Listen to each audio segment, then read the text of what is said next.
Hello, peeps. It's the Hillbilly Halfwit. How are you all today?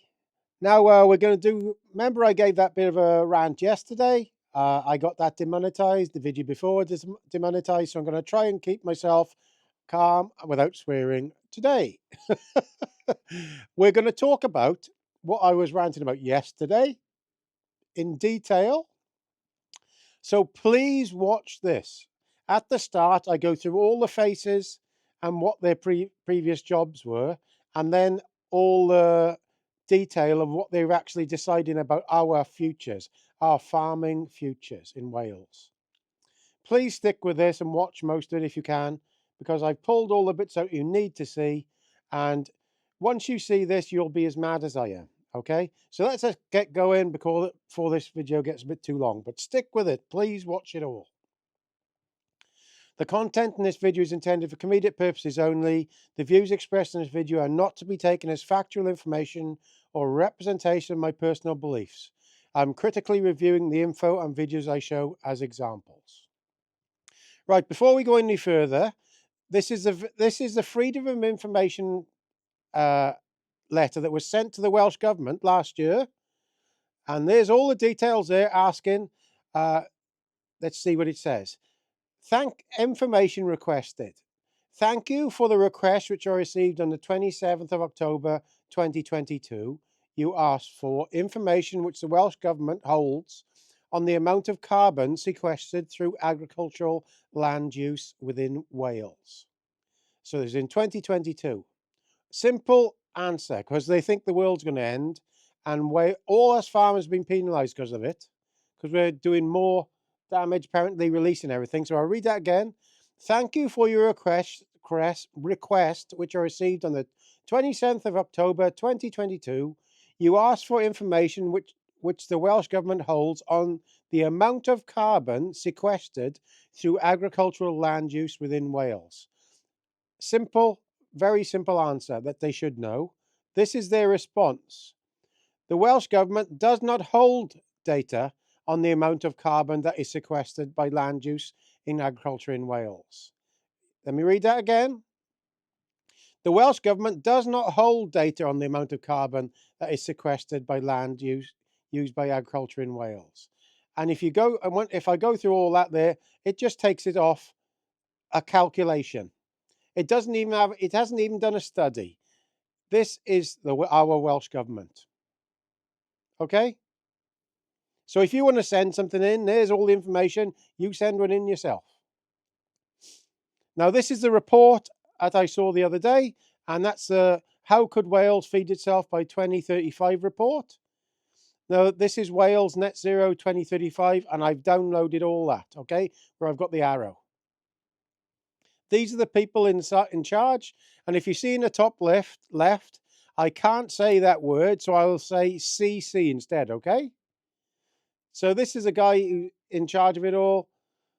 I won't go through this all because it'll take too long otherwise, but I'll just go through the bits of underlined in red. Address CC through removing carbon dioxide from the atmosphere, but they're also highly vulnerable to the impacts of CC. This is what is on this report, okay? Stakeholders at the bottom. So I found a bit more about him. Professor Gavin Bunting, Swansea University, Sustainability and Environmental Policy. He's delighted to sit on the Net Zero Wales. I bet you he is. You go through all that, you read that yourself. Support is in place for farmers in Wales to embrace low carbon sustainable farming, even though, as I've shown you in the original letter, they don't hold any data showing if we're putting more out or less out. Here's another one here. Dr. Judith Thornton. Important to think about a wider picture of what land is really for and what it means for the people to live here. We will need to re-evaluate how we use land, making space for nature, biodiversity enhancement, soil sequestration, as well as production of a wider range of food than current day practice.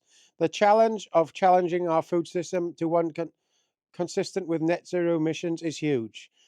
I've gone through what she's been doing. She's plant-based fanatic, and she works at Aberystwyth University and used to work at the Centre for Alternative Technology, Environmental Studies. She's based in Aberystwyth. more specifically plants, wants a zero carbon Wales, looks like for us to be able to engage with breadth of societal groups who are typically resistant to change. So that would be the rest of us, the population, and input particularly on how land use might be changed for carbon, net zero.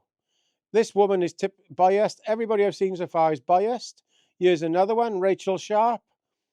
She wants to address CC, nature crisis, CC, Wales is to achieve net zero.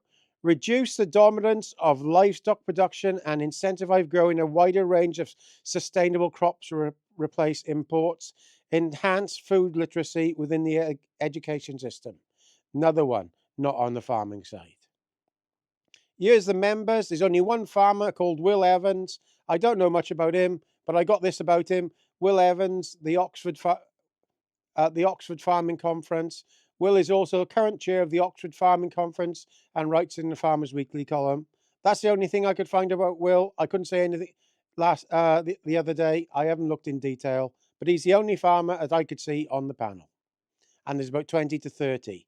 Now, this is a woman in charge of getting this brand new law through that means everything that's decided in Wales has to look at the well-being of everybody in Wales. But this is what the civil service are using to push this CC agenda through. She's a lifelong pension grabber. Jane Davison, the chair of Wales Net Zero 2035, author of Lessons from a Small Country, the story of how Wales became the first country in the world to legislate in the interest of future generations. But that legislation is stopping our own people stopping this now, because the civil service is using this as a tool.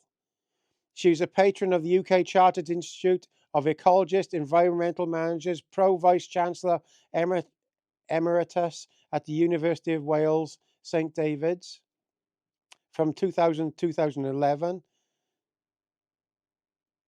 She was the Cabinet Minister for Education, Environment and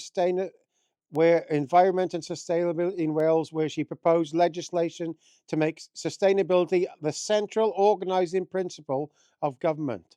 The Wellbeing of Future Generations Act came into law in 2015. This is a woman that has started this all. This is the woman that's pushed this all through. And she looks very, very quiet there. These are one of these people that got in positions of power and is ruining our lives. She created a CC Commission for Wales, the Post for Sustainable Futures Commission, One Planet.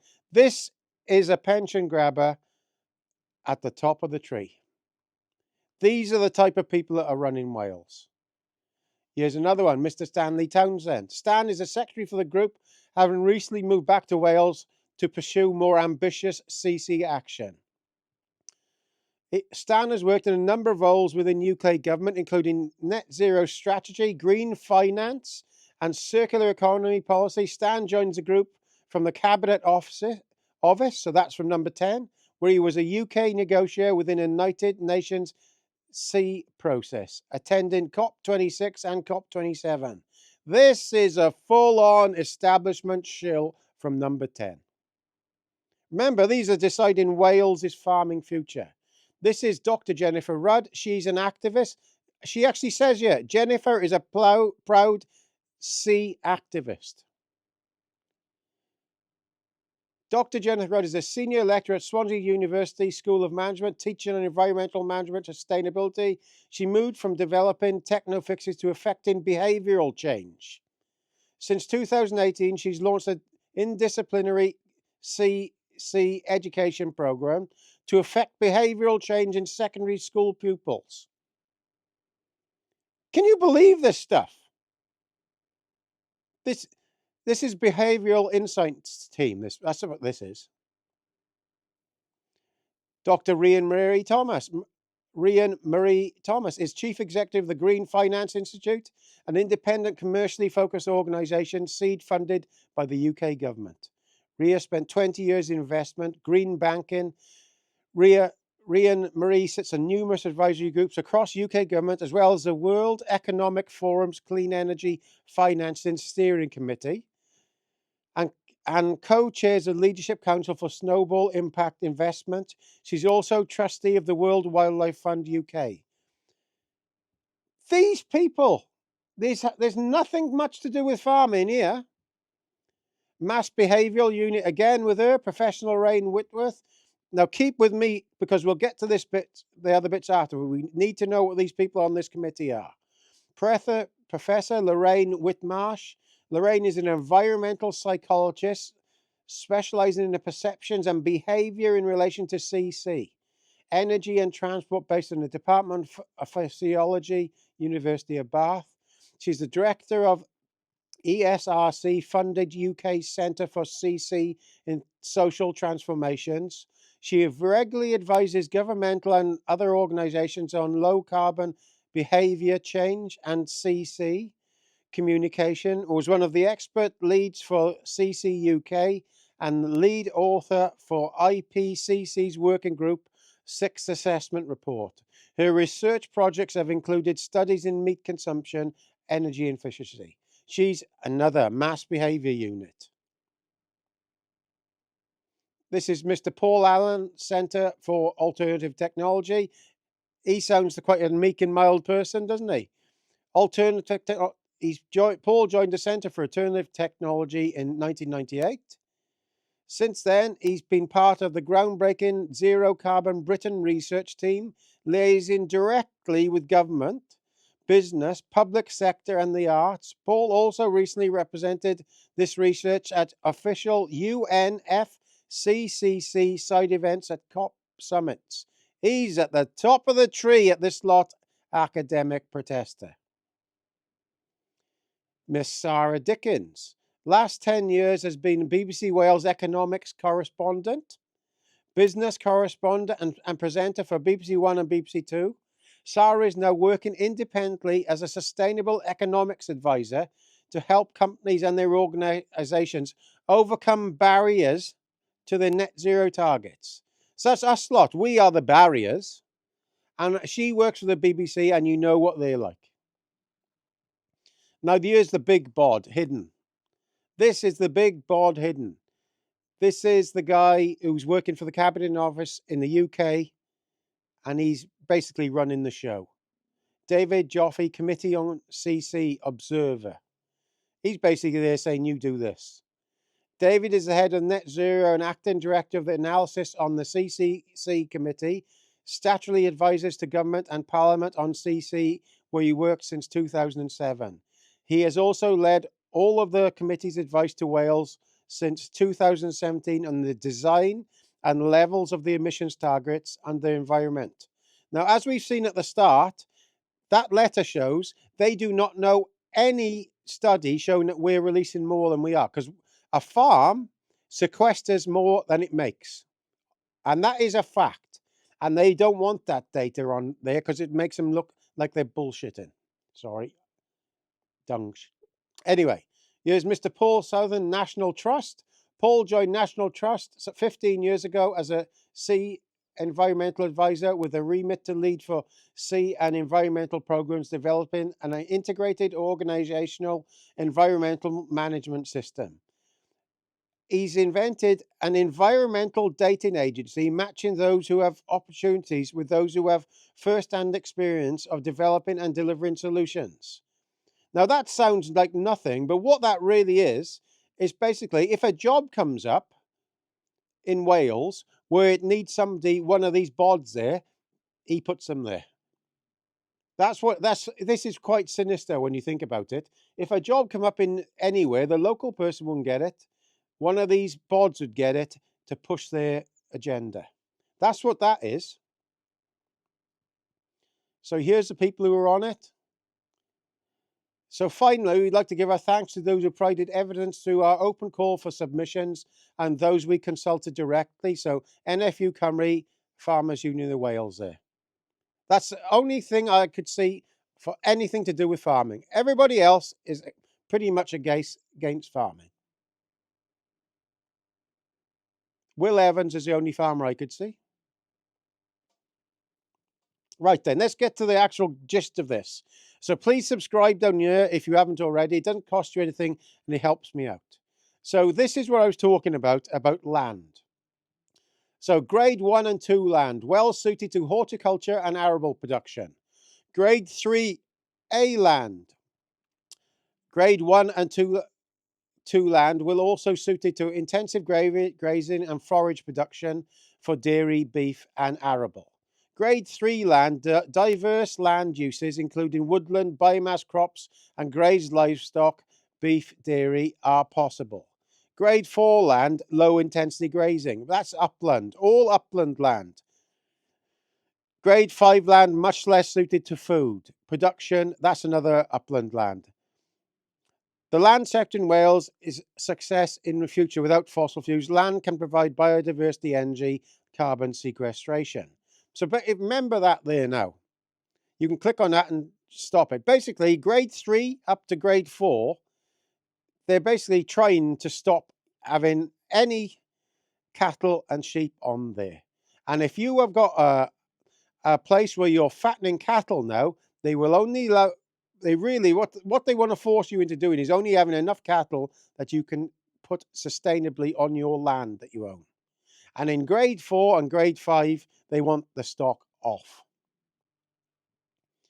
Livestock productivity and efficiency measures can play a role in reducing emissions. However, they are only likely to do so in the presence of strong regulatory incentive, since efficiency measures typically result in increased productions.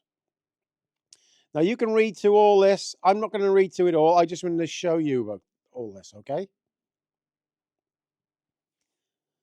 Increase public funds to enable more sustainable, local and diverse food systems. Alongside existing evidence, our assessment of proposed pathways to net zero has demonstrated the critical importance of changing to what we farm, alongside how and where we farm in Wales. In simple terms, this means more arable and horticulture and less farmed livestock overall. This is their own stuff. Number 2, to manage a transition away from conventional farming in Wales, dominated by livestock, new and diverse opportunities need to be developed to shift farming away from more emission-intensive food production. Now, we've seen at the start, they don't even know what it is. So they're deciding all our futures with no evidence. Click on that, read it all yourself. B5, revitalise our food culture and address health inequality to protect the NHS. 1. Evidence shows that reaching net zero, addressing nature loss and improving public health will require changes to what we eat. We need to increase the consumption of coarse grains, legumes, fruits and vegetables, nuts and seeds, with significant reductions in the consumption of meat, especially red meat, and little to no consumption of ultra-processed foods. These people are deciding our futures for us, and it's unreal. This is plain and simple communism. Just like the gulags years ago, the start of the gulags. Case study, public opinion on dietary change from the UKCC Assembly. Members of the UKCC Assembly tended to express support for a change in diet to reduce meat and dairy consumption by between 20% and 40% overall. The Assembly tended to stress that significant education was needed to promote voluntary rather than compulsory changes in diet. Oh, that's nice of you. So they'd like to ask us instead of forcing us. Now, CC is accelerating despite falling by 11% since 1990. So how does that work? So CC is accelerating despite falling by 11% since 1990. Contrary to the rest of the Welsh economy, agricultural emissions in Wales have increased since 2016 and are currently representing 17%. Well, according to the letter earlier that I read you at the start, they don't know.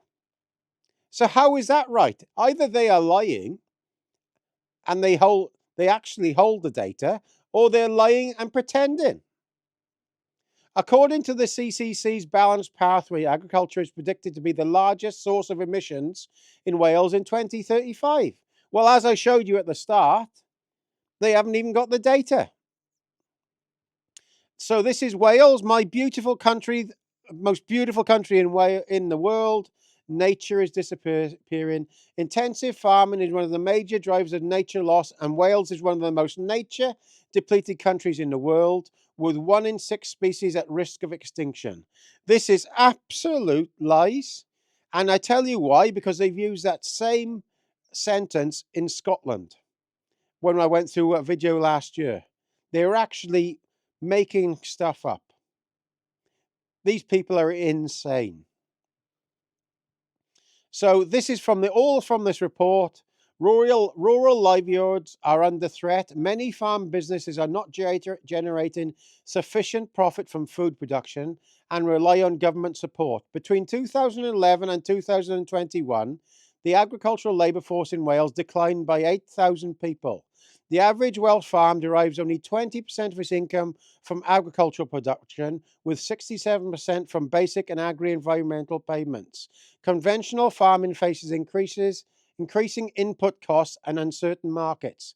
The increasing input costs are from these lot.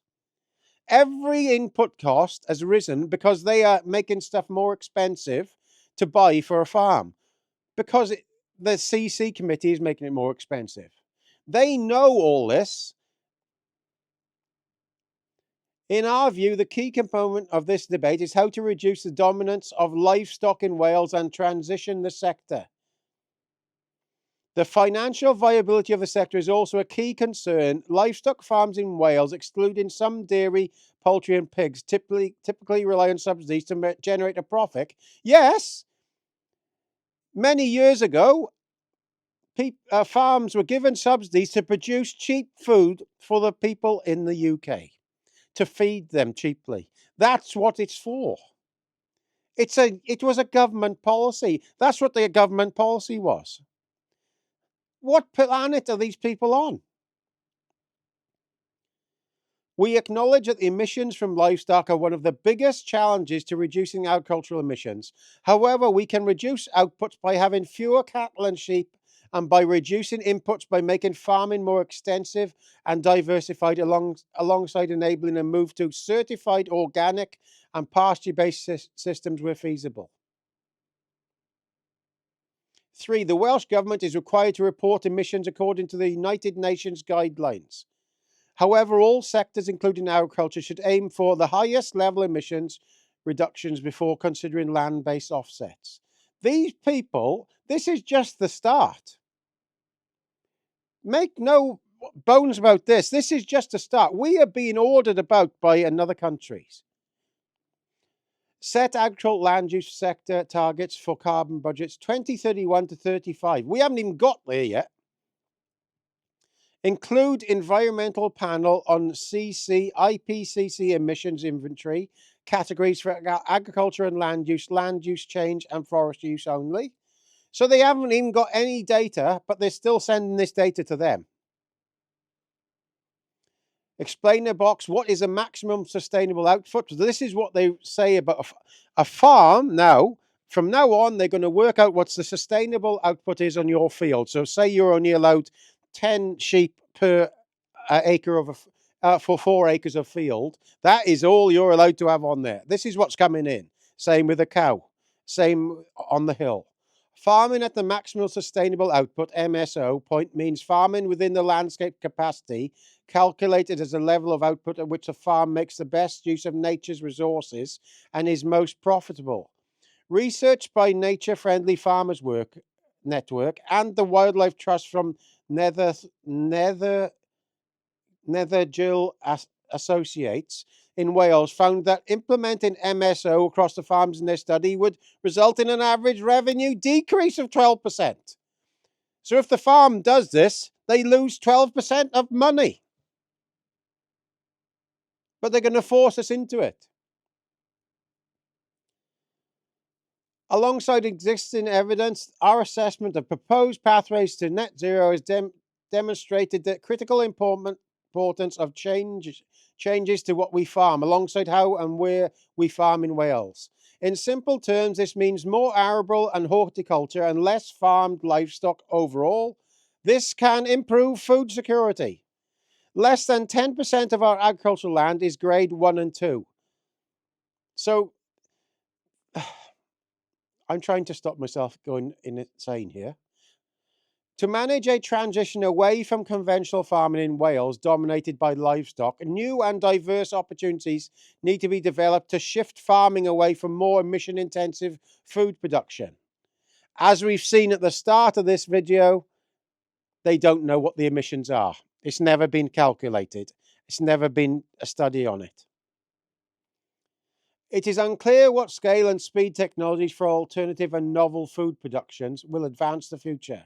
For example, regarding alternative proteins, the Royal Society predicts that 10% of the global meat industry could be replaced by alternative proteins within 10 years.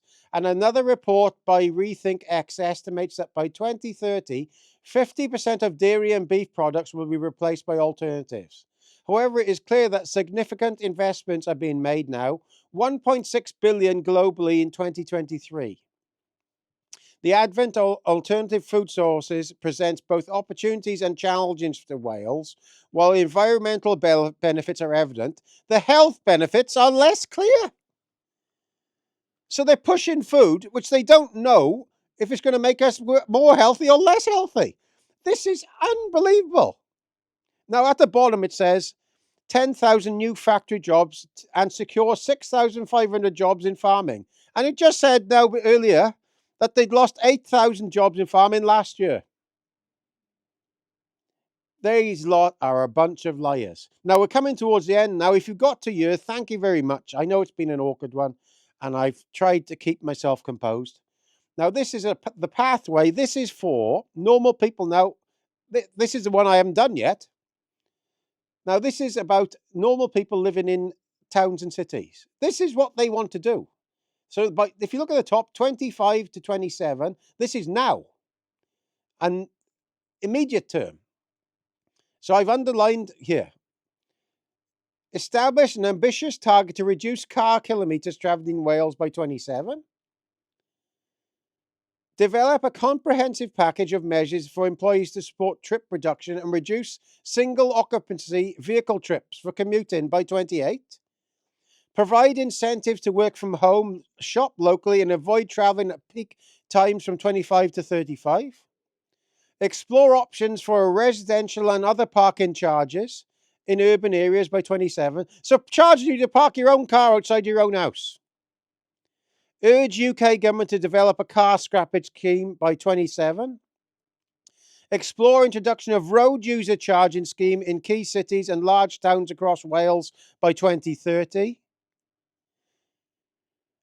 Establish a more ambitious target for trips to be made by active travel and public transport by 27. That's Sustrans. We give them 100 million each year. So they have a third of the amount that it costs for farming in Wales. 330 million is all it costs for you to get your food in Wales off the farmers. And we give Sustrans 100 million. It's a civil service quango. And thankfully, this bloke here is said the other day, former Labour minister says his party face a kick-in the Senate elections. And I say, you ain't seen nothing yet, establishment. Because this guy was in the BBC. He was head of Sustrans. He's in the middle of active travel. He's also head of a civil service quango in charge of all this. These are the people we've got running Wales. They're pension grabbers and they're commies. Absolute commies. So that's it. Thank you very much for listening. I know this has been a long video, but it needed to come out. People do not understand what these people are pushing towards us all. And this is going to be towards the UK as well. Show people this out there. I don't make hardly anything off these videos. The last two videos I put up have been demonetized, but we've got to get the message out there. So share it widely to show people what these people are doing. So thank you for listening. All the best, Gaz.